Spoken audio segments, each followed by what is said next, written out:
ये है दैनिक प्रातःकाल का डिजिटल एडिशन प्रातःकाल लाइव।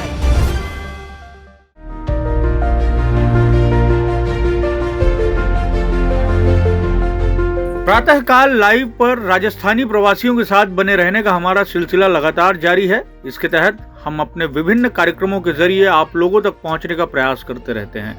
इस शो में आपसे रूबरू हैं हमारे वरिष्ठ संवाददाता मनीष पालीवाल, जो बता रहे हैं आज के अखबार में क्या कुछ खास प्रकाशित हुआ है।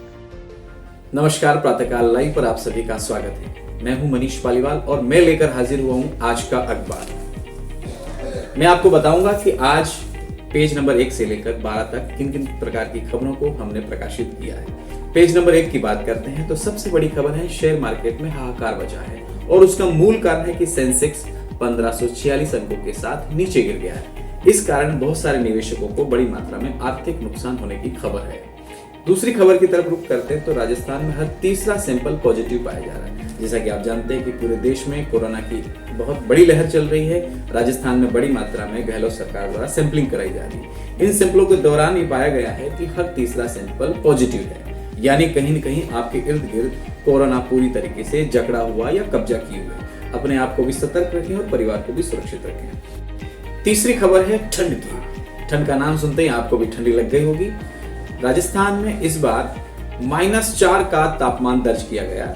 कल ही माउंट आबू से खबर आई है कि जिसमें इस प्रकार की ठंडी बताई जा रही है। राजस्थान में सर्द हवाएं घूम रही हैं। आप भी अपने परिवार का ख्याल रखें, ठंडी के वस्त्र पहन के रखें। अब हम चलते हैं पेज नंबर 2 की तरफ। पेज नंबर 2 पर भी कोरोना की खबर है, जिसमें चित्तौड़ में 602 और भीलवाड़ा में 425 नए पॉजिटिव मिलने की खबर है।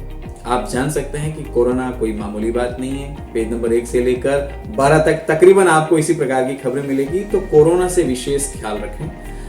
पेज नंबर 2 पर ही एक और विशेष खबर आई है, बड़ी सादली नीमच रेलवे लाइन पर शीघ्रता से काम होने के बाबत। आप जानते हैं कि बड़ी सादली और नीमच के बीच में राजशाही शासनकाल में ही रेलवे की लाइन बिछी थी, जिसका अमान परिवर्तन का काम अभी चल रहा है और उसके पूर्ण होने की खबर है। पेज नंबर 3 पर चलते हैं। पेज नंबर 3 पर राजनीति की सबसे बड़ी खबर है, जिसमें बताया जा रहा है कि शिवसेना और बीजेपी के बीच फिर ठन गई है।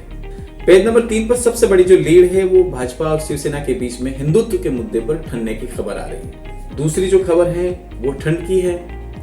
मुंबई में भी पहली बार 10 सालों में एक ऐसा रिकॉर्ड टूटा है कि सुबह और शाम के वक्त लोगों ने सर्दी के मौसम के वस्त्र पहनकर आम सड़कों पर दिख जाए। मगर पहली बार ऐसा हो रहा है कि लोग ठंडी के वस्त्र पहनकर बाजारों में आए हैं, क्योंकि इस बार मुंबई में जबरदस्त ठंड गिर रही है। लोग गांव जैसे अलाव तापते हुए अक्सर दिख जाएंगे और ऐसा ही एक फोटो हमारे अखबार में भी छापा है। पेज नंबर 4 की जहां तक बात करें तो एक विशेष खबर है, भीलवाड़ा के कोदिया में सरपंच व ई मित्र संचालकों की कार फूके जाने की। ये अपराध से जुड़ी हुई खबर है, इसे आप विस्तार से यहाँ पढ़ सकते हैं। पेज नंबर 5 पर चलते हैं तो सबसे बड़ी लीड खबर है संजय सिसोदिया द्वारा दिए गए अंगदान की, जिस पर एक स्पेशल एपिसोड हम प्रातःकाल लाइव पर कर चुके हैं। दूसरी खबर है रविंद्र सिंह भालावत को एयरपोर्ट अथॉरिटी का मेंबर बनाए जाने की। इसी पेज पर तीसरी सामाजिक एक खबर है कि तेरापंथ योग परिषद द्वारा जो संत विचरण करते हैं उनके रास्ते की सेवा की गई। इसी पेज पर दक्षिण मध्य पूर्व रेलवे के द्वारा 60 बालिकाओं को सम्मान किए जाने की खबर को टॉप में छापा गया। पेज नंबर 6 की तरफ बढ़ते हैं। 6 बहुत विशेष पृष्ठ है, जहां पर आप यूं कह सकते हैं कि खबरों की तमाम जो चीजें हैं वो एक साथ आपको मिल जाती है। देश और विदेश की नीति पर क्या चल रहा है, राजनीतिक हलकों में क्या चल रहा है। हमने सबसे बड़ी जो खबर ली है वो लिया है धोखे में है पाकिस्तान की सुरक्षा नीति। विवेक काटजू जी ने पाकिस्तान के अंदरूनी हालातों पर एक विशेष स्टोरी की है। इस स्टोरी में वर्तमान की इमरान खान सरकार की जो गलतियां हैं या पूर्व के जो हुक्मरान वहां रहे हैं उनके द्वारा पाकिस्तान की सुरक्षा को लेकर किन किन तरीके की गलतियां की गई उस पर प्रकाश डाला गया। पेज नंबर 7 पर चलते हैं तो सबसे बड़ी खबर है उच्च न्यायालय के आदेश की पालना से रुकवाए गए कुंभलगढ़ में कार्य। आप जान रहे हैं कि पिछले 3 दिनों से मुद्दा बहुत गर्म है, क्योंकि नेशनल पार्क की नजदीकी सीमा में 1000 मीटर तक की परिधि में हो रहे निर्माण कार्यों को रोकने के लिए हाल ही में एक व्यक्ति ने जनहित याचिका लगाई थी। उसी के परिणित कुंभलगढ़ में बहुत सारे जो अवैध निर्माण हुए हैं, या कह सकते हैं कि नियमों के विरुद्ध जो कार्य हुए हैं उनको रुकवाने के लिए इस प्रकार का आदेश आया। इसका बहुत बड़ा असर होने वाला है कि बहुत सारी मात्रा में वर्तमान में वहां होटल्स बन रही है। एक और बड़ी खबर है गंगरार से। मार्बल व्यवसायी से अवैध वसूली और फायरिंग का अभियुक्त गिरफ्तार किया गया। इसे आप विस्तार से पेज नंबर 7 पर पढ़ सकते हैं। हमारे फीचर पेज नंबर 8 पर स्पेशल जो खबर है वो टॉप में है। स्मृति मंधावा बनी 2021 की बेस्ट क्रिकेटर। महिलाओं की जो स्थिति है क्रिकेट में आप भली भांति जानते हैं, और स्मृति मंधावा ने एक बहुत बड़ा अच्छा खिताब जीता है। उन्होंने टॉप स्थिति अपनी प्राप्त की क्रिकेट में। दूसरी जो खबर है वो वनडे और 22 में बाबर आजम और रिजवान को खिताब मिला है। इसे आप बॉटम में पढ़ सकते हैं। फिल्म से जुड़ी हुई खबर है जिसमें प्रसिद्ध फिल्म अभिनेत्री उर्वशी रतोला मिशन पानी जल शक्ति कैंपेन की नेशनल एम्बेसडर बनाई गई है। उर्वशी को आप कई सारी फिल्मों में देख चुके हैं, जानी मानी अदाकारा हैं, उन्हें नेशनल एम्बेसडर बनाया गया। निश्चित तौर पर वो अच्छा काम करेगी। अब पेज नंबर 9 पर चलते हैं, जहां पर पाली की एक बहुत बड़ी खबर है जिसमें बताया गया कि हिस्ट्री सीटर के भाई का मर्डर हुआ है और पुलिस इस मामले में जल्दी खुलासा करने वाली है।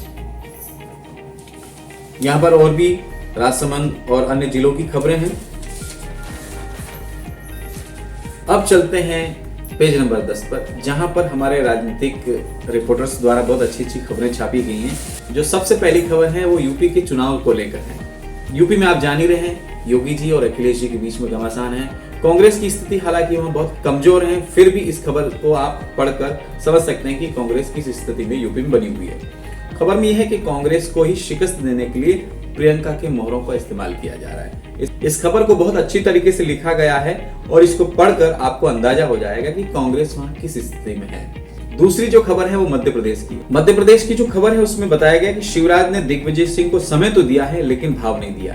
दिग्विजय सिंह जी को आप अच्छी तरीके से जानते हैं, कांग्रेस पार्टी के कद्दावर नेता है, मध्य प्रदेश के पूर्व मुख्यमंत्री भी रह चुके हैं। उनके और शिवराज सिंह जी के बीच में किसी मुद्दे पर ठन गई थी और वो उनके घर के बाहर ही धरने पर बैठ गए थे।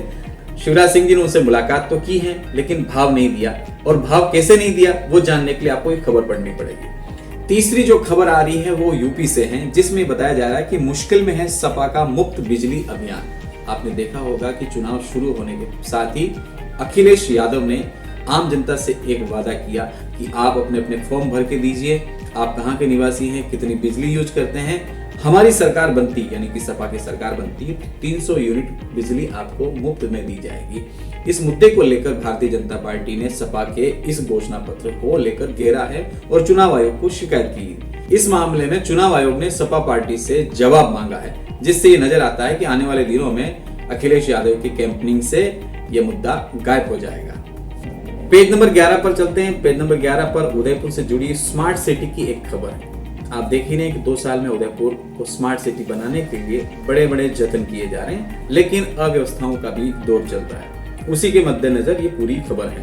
पेज नंबर 12 पर चलते हैं और जानते हैं क्राइम से जुड़ी खबरें।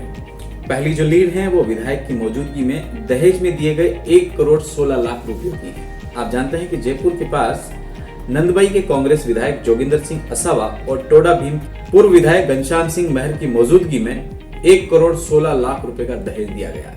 हमारे देश में दहेज लेना और देना अपराध माना गया, फिर भी जब राजनेताओं की उपस्थिति में इस प्रकार के कृत्य हो तो फिर क्या कहेंगे। दूसरी जो खबर है वो राजसमंद से है। पुलिस ने दोनों डमी महिलाओं सहित 2 और आरोपियों को गिरफ्तार किया है। 3-4 दिन पहले आपने खबर पढ़ी होगी कि राजसमंद में फर्जी दस्तावेजों के आधार पर एक व्यक्ति का घर छीन लिया गया। एक ऐसा गिरोह जो राजसमंद में सक्रिय है कि फर्जी दस्तावेज बनाता है और कई सारे लोगों को अपना शिकार बनाता है। इस बारे में पूरी विस्तृत से ये खबर लिखी गई है। तो दोस्तों ये था आज का अखबार। आपको लग रहा होगा कि आखिर ये अखबार पढ़कर क्यों सुनाया जा रहा है। दोस्तों हमारे भारत से बाहर रहने वाले बहुत सारे लोग हैं जो हमारे राजस्थान और भारत की खबरों को सुनना चाहते हैं। उन्हीं लोगों के लिए प्रयास शुरू किया गया है। हमारा ये प्रयास किस तरीके का है, हम इसमें क्या सुधार कर सकते हैं, इसको और अच्छा क्या बना सकते हैं, इस बारे में कमेंट्स बॉक्स में जरूर लिखें। दोस्तों हमारी ये यात्रा जारी रहेगी। हम विभिन्न विषयों पर आपसे रूबरू होते रहेंगे और राजनीति, समाज सेवा और देश से जुड़ी खबरों को आप तक पहुंचाते रहेंगे। बने रहें प्रातःकाल लाइव के साथ। धन्यवाद।